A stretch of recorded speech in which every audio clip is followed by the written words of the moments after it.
We all love a good movie, especially one that's based on a true story. We see these larger-than-life heroes and villains, their incredible journeys, their terrifying reigns of power, all packaged into a 2-hour cinematic experience. And we leave the theatre thinking, wow, what a crazy life. But what if I told you that in many cases, the truth wasn't just adapted for the screen? What if it was actively toned down, simplified just so you would actually believe it? What if the real stories were far crazier, far more brutal and far more unbelievable than the fiction they inspired? Today, we're looking at 5 lives so wild, filmmakers had to pump the brakes on reality. From a frontiersman whose real survival story makes an Oscar-winning performance look like a walk in the park, to a pirate whose psychological warfare was more terrifying than any curse. Now, these are the true stories you haven't been told. Let's get into it. Coming in at number 5 is a name you probably recognize, thanks to Leonardo DiCaprio's grueling performance, Hugh Glass.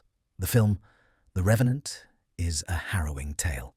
A fur trapper in the 1820s is mauled by a grizzly bear. His companions rob him, murder his son, and leave him for dead. Fueled by revenge, Glass fights his way across a brutal, frozen landscape. It's powerful, it's visceral, and it's almost entirely a Hollywood invention. The reality is so much more profound. First, let's talk about the motive. In the film, Glass's driving force is the murder of his son, Hawk. It's a classic revenge plot, but in reality, there's no historical evidence Hugh Glass ever had a Pawnee wife or son with him on that expedition. That character was created for the movie. So what was the real Hugh Glass's motivation? Pure, stubborn survival. The sheer refusal to die. He wasn't fueled by a revenge plot. He was fueled by an iron will to live. The bear attack in August 1823 was just as horrific as the film shows, if not worse. He surprised a grizzly with her cubs, and she left him with a broken leg, a punctured throat, a ripped scalp, and gashes on his back so deep they exposed his ribs. The expedition leader offered a bonus to 2 men, John Fitzgerald and a young Jim Bridger, to stay with Glass until he died. After a few days, seeing no improvement, Fitzgerald convinced Bridger to leave. They took his rifle, his knife, his most vital survival gear, and left him in what they assumed was his grave. And this is where the real story just gets unbelievable. Glass didn't just get up and start walking. He was shattered, alone, barely armed, and over 200 miles from the nearest settlement, he began to crawl. For 6 weeks, he dragged his broken body across what is now South Dakota.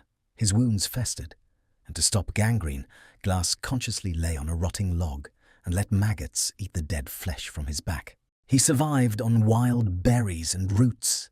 In one incredible moment, he scared 2 wolves away from a freshly killed buffalo calf, gorging on the raw meat. He set his own broken leg. He built a raft and floated down the Cheyenne River. This wasn't a montage. This was a minute-by-minute battle against death. So what about that epic revenge? When he finally reached civilization and recovered, he did set out to find the men who betrayed him. He found Jim Bridger first. But instead of a villain, he saw a scared 19-year-old boy who'd been pressured by the older Fitzgerald. So he forgave him. He later tracked down Fitzgerald, who had joined the army. According to one version, killing a soldier was a capital crime, and Glass valued his own life too much to throw it away. Another says he simply forgave him too, content to get his stolen rifle back. The bloody climax never happened. The real story wasn't one of revenge. It was one of survival so absolute that revenge just seemed petty. For our 4th entry, we're leaving the wilderness for the gilded cages of wealth and power. The subject is Charles Foster Kane, the newspaper tycoon from Orson Welles' 1941 masterpiece, Citizen Kane. The film is a thinly veiled portrait of a real person, William Randolph Hearst. And as scathing as the movie was, it barely scratched the surface of the real man's ambition, excess, and influence. The parallels are obvious. Like Kane, Hearst was a media magnate who inherited a mining fortune. He built a newspaper empire that reached 20 million readers a day. He used his papers to push his own political views, famously sensationalizing events in Cuba to help ignite the Spanish-American War. And, of course, there was his own Xanadu, Hearst Castle. The film shows Xanadu as a lonely, half-finished monument to a broken man's ego. The reality was somehow even more grandiose. San Simeon, as it was called, wasn't a prison of solitude, but a roaring social hub, the absolute epicenter of Hollywood. Hearst and his longtime mistress, Marion Davies, hosted a constant stream of lavish parties for people like Clark Gable and Cary Grant. The film's portrayal of Kane's second wife as a talentless opera singer is a direct and vicious attack on Marion Davies. But Hollywood had it backward. The tragedy wasn't that Davies was a bad actress, it was that she was a brilliant comedic actress, funny, charming, and naturally gifted. But Hearst, wanting to project an image of high-class prestige, insisted on casting her in stuffy historical dramas that didn't suit her at all. He didn't just promote her career, he smothered it.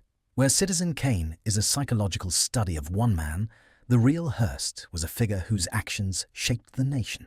His yellow journalism didn't just sell papers, it arguably led a nation to war. His political influence wasn't just a failed run for governor, he was a two-term congressman and a kingmaker in presidential politics. When Hearst learned about Citizen Kane, he didn't just dislike it, he tried to destroy it. He barred any mention of it from his papers. He pressured studio heads to buy the film's negative and burn it. He had his journalists dig into Orson Welles' private life, smearing him as a communist. The campaign was so effective that major theater chains refused to show the movie. At our number 3 spot is a man whose real death was so absurdly cinematic, it makes action movie villains look realistic. Grigory Rasputin. In pop culture, Rasputin is a full-blown sorcerer who summons demons and wields dark magic. The truth is far more bizarre, not because of magic, but because of the sheer unyielding refusal of a mortal man to die. Rasputin was a Siberian peasant and self-proclaimed holy man who managed to get in with the Russian imperial family. His big claim to fame was his seeming ability to heal their son, Alexei, who suffered from hemophilia, whether it was hypnotism, placebo, or just a calming influence. Rasputin was the only one who could stop the boy's bleeding episodes, which made him indispensable to the desperate Tsarina Alexandra. The most famous account of the murder comes from Yusupov himself, and while he probably exaggerated to make himself sound good, the core events are just outlandish. On December 30th, Yusupov lured Rasputin to his palace. In the basement, he offered his guest cakes and Madeira wine, all heavily laced with cyanide. Yusupov watched in growing horror as Rasputin devoured the cakes and drained the wine with no apparent effect. Panicked, Yusupov went upstairs, grabbed a revolver, came back down, and shot Rasputin in the chest. He fell to the floor. The conspirators thought the job was done, but Yusupov had a bad feeling and went to check the body. As he leaned over, Rasputin's eyes snapped open. With a roar, the supposedly dead, poisoned, and shot man leaped up and attacked the prince. When his body was found days later, the autopsy confirmed 3 gunshot wounds, with the one to the head being fatal. Even so, the reality is astounding. This wasn't a sorcerer. This was a man who, through incredible resilience and the sheer incompetence of his assassins, survived a dose of cyanide and a gunshot to the chest long enough to nearly escape.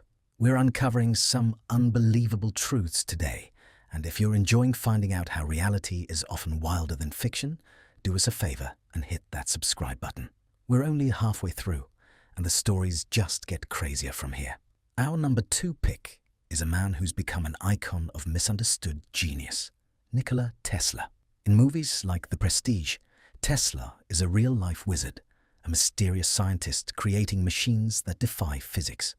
While that captures his mystique, the real Tesla was in a much more epic struggle, not against the laws of physics, but against the titans of industry. The most famous chapter of this was the War of the Currents. On one side was Thomas Edison, championing direct current DC, which was inefficient over long distances. On the other was Tesla and his revolutionary alternating current AC system, which could send power for hundreds of miles. Edison, seeing his empire threatened, launched a vicious smear campaign to convince the public that AC was deadly. He publicly electrocuted stray animals and even a circus elephant named Topsy, all using AC to prove its dangers. He even secretly funded the development of the first electric chair. But Tesla's ambition went far beyond just powering cities. His ultimate dream was the Wardenclyffe Tower, the heart of a world wireless system. Tesla believed he could use the Earth to transmit not just information, but electrical energy itself, wirelessly, to any point on the globe. With an initial investment from the powerful banker J.P. Morgan, Tesla began construction in 1901. But Morgan thought he was funding a wireless telegraph to compete with Marconi. When Tesla revealed his true, much grander and less profitable plan for free energy, Morgan pulled his funding. In his later years, Tesla became more eccentric. He claimed to have a death ray. He obsessed over the number 3, and he spent his final days nearly penniless in a New York hotel, caring for the city's pigeons. The man who designed the electrical grid that powers our world died broke and alone. And finally, at number 1, we have the most infamous pirate in history, Blackbeard. In movies like Pirates of the Caribbean, he's a supernatural villain who practices voodoo. It's fun, but it completely misses the genius of the real man, Edward Teach. The real Blackbeard was far scarier than any sorcerer, not because he had supernatural powers, but because he was a master of psychological warfare. He didn't need magic. He built the image of a demon himself. Blackbeard understood one thing better than anyone. Fear was more valuable than gold. A battle was costly. It risked your ship, your crew, and your supplies. The most profitable piracy was when the other ship surrendered without a fight. So, Edward Teach dedicated himself to becoming a living nightmare. His famous black beard was part of the act. He grew it long and braided it. But the masterstroke was what he did before a battle. He would tuck slow-burning cannon fuses into his hat and under his beard and light them. Imagine you're on a merchant ship. The pirate captain boarding your vessel appears with his face wreathed in smoke and fire, like a demon emerging from hell. His flag, or at least the one history has come to associate with him, was another tool of terror. It showed a skeleton spearing a bleeding heart while holding an hourglass. The message was brutally clear. Your time is up, and death awaits if you resist. But when his performance was tested, the man was even more ferocious than the legend. His end came on November 22nd, 1718, when he was ambushed by the Navy. Blackbeard and his small crew fought with astonishing ferocity. He came face to face with Lieutenant Robert Maynard, and they dueled. Even after having his throat slashed, Blackbeard kept fighting. An examination of his body later showed he had been shot at least 5 times and had suffered over 20 severe sword cuts before he finally fell dead. In a final gruesome act, Maynard decapitated him and hung his head from the bowsprit of his ship as a warning. The Hollywood version gives us a pirate who uses black magic. The real Blackbeard was a man who understood the most powerful magic of all is the terror you can plant in the human mind. He was a showman, a strategist, and a brute, a combination far more terrifying than any curse. From the silent will of Hugh Glass to the theatrical terror of Blackbeard, the truth often gets buried under stories that are easier to swallow. Hollywood simplifies. It adds motives. It invents monsters to explain away the parts of reality that are too complex or just too unbelievable. But the real stories don't need it. The gritty, messy, and awe-inspiring truth of what these people lived through is a story far wilder than fiction. They show us that history itself is the most incredible storyteller of all. So, which historical figure's true story do you think is wilder than any movie? Let us know in the comments below. We read every single one. And if you enjoyed this, don't forget to hit that like button and subscribe for more deep dives into history's most fascinating stories. Thanks for watching.